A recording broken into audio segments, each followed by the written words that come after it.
the figure of 8 bend or the Flemish bend. Hello everybody, welcome back.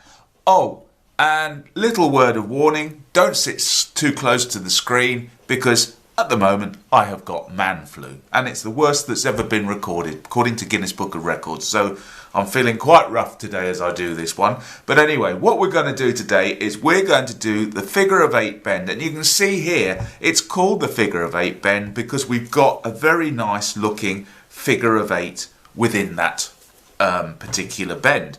And the whole idea of this is that this is designed to join two lengths of rope together that are of similar size. That is the crucial thing about this, and it is a fairly secure knot in itself. Now, I haven't pulled this one up very tight, but as you snug it up tight, it will snug up tightly, and then you have yourself a nice, fairly secure knot. However, if you want to give yourself additional security, what I've done is I've done the figure of 8 knot or the figure of 8 bend or the Flemish bend here like so, but in the end of it, at each end, I have tied a fisherman's bend so that should this start to fail, the fisherman's bends themselves will actually allow it to slide up towards the knot itself, the actual the figure of 8 bend. It will slide up to there and then lock it even more securely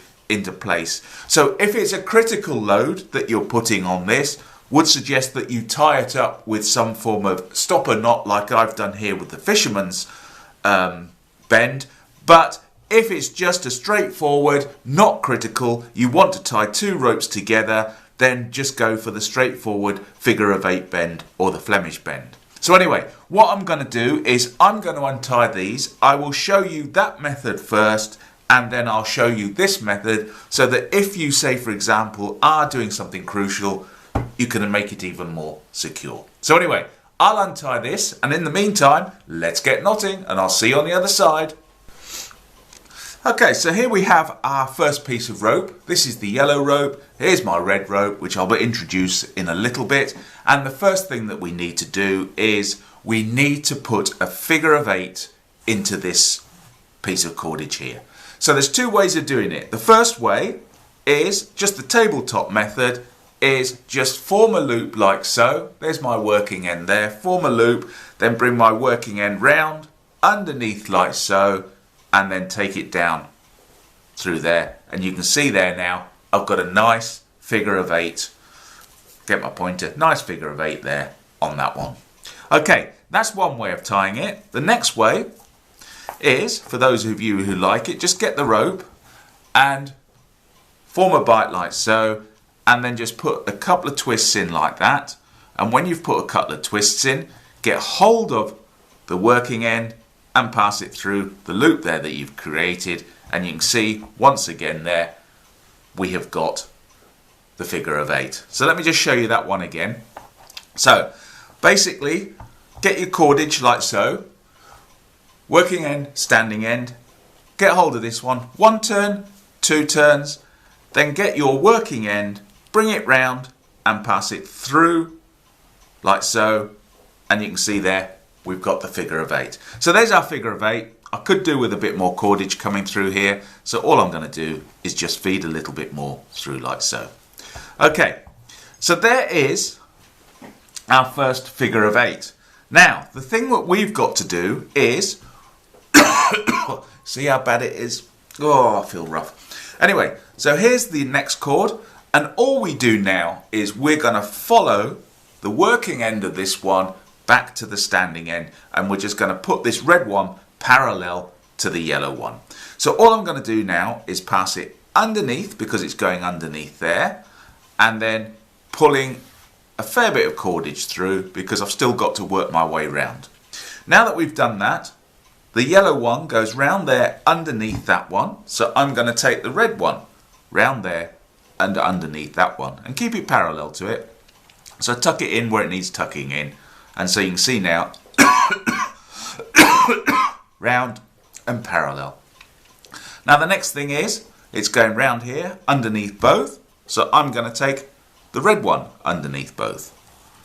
There we go. And then finally, you can see the yellow one is going round there and coming up through that point there. So that's what I'm going to do as well there. And then there we have it. We have our figure of 8 bend. This has to be the worst video in the world. No, I've seen worse actually online, but this has got to be one of my worst ones. And so there we have it. We have the figure of 8 bend. So what I'm going to do now is I'm going to show you how to do it so that you tie it off with a double fisherman's bend on each end to make it even more secure. Right, so here you can see I've got the working end of my yellow rope and I'm taking a fair bit through.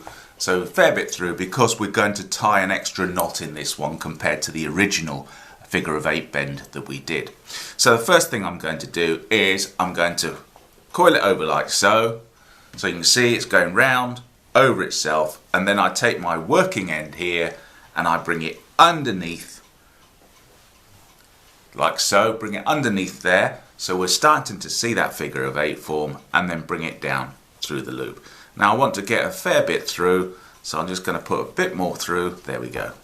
And so there we have it. We now have a figure of 8 knot in our yellow one, and you can see here I've got a good couple of handfuls there at that point. Right, so now what I want to do is I need to get hold of my red rope, and what's going to happen is the red rope will run parallel to the yellow rope here. So, God, do you know how hard it is to think? Yeah, those who've had man flu will know what I'm suffering from.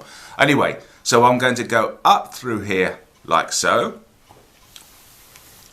And then I want to take a fair bit through because we need that extra length to tie our fisherman's bend at the end. And so you can see now I'm running up parallel there like so. It's going round underneath itself at that point. So we take the red one to follow that yellow one, take it underneath itself like so, make sure it's nicely tucked in so we keep those lines parallel, then take it underneath the two there at that point, underneath those two there, and bring it round. And as you can see now, the next point it's got to come is up there and out parallel to that one. So there we have it. Bring it round, up and parallel, and there we go. We've now got the figure of 8. But as you can see here on the right hand side, I've got quite a bit more than on the left hand side. So what I'm going to do is just feed some more cordage through. So I want about that much more cordage through, so just feed that through. It's always worth taking time when it comes to knots that are going to be weight critical, and pull it through, just follow it round, keeping the shape, and there we go.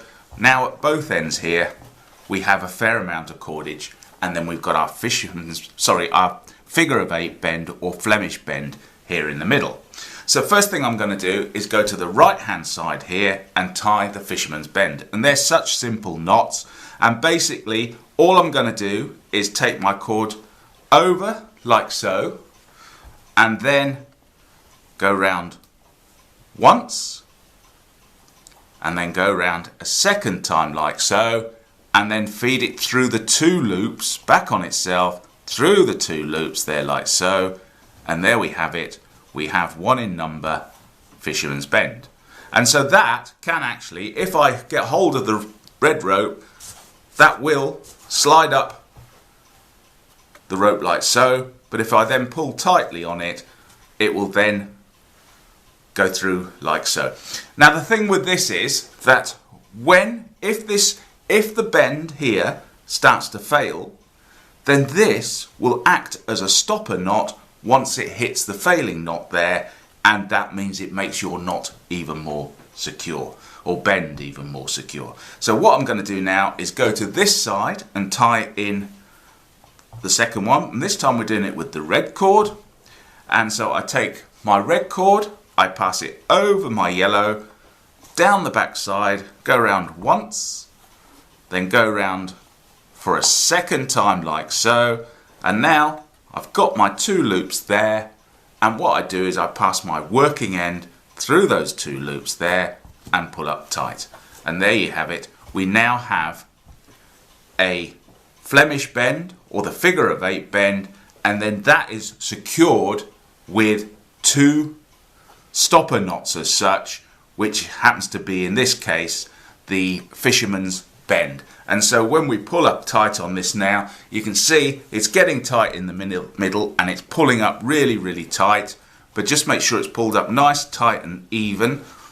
And then should this fail at all, should the rope start to slip through, eventually these 2 knots on either side will come up and butt up against that knot as well and make it even more secure.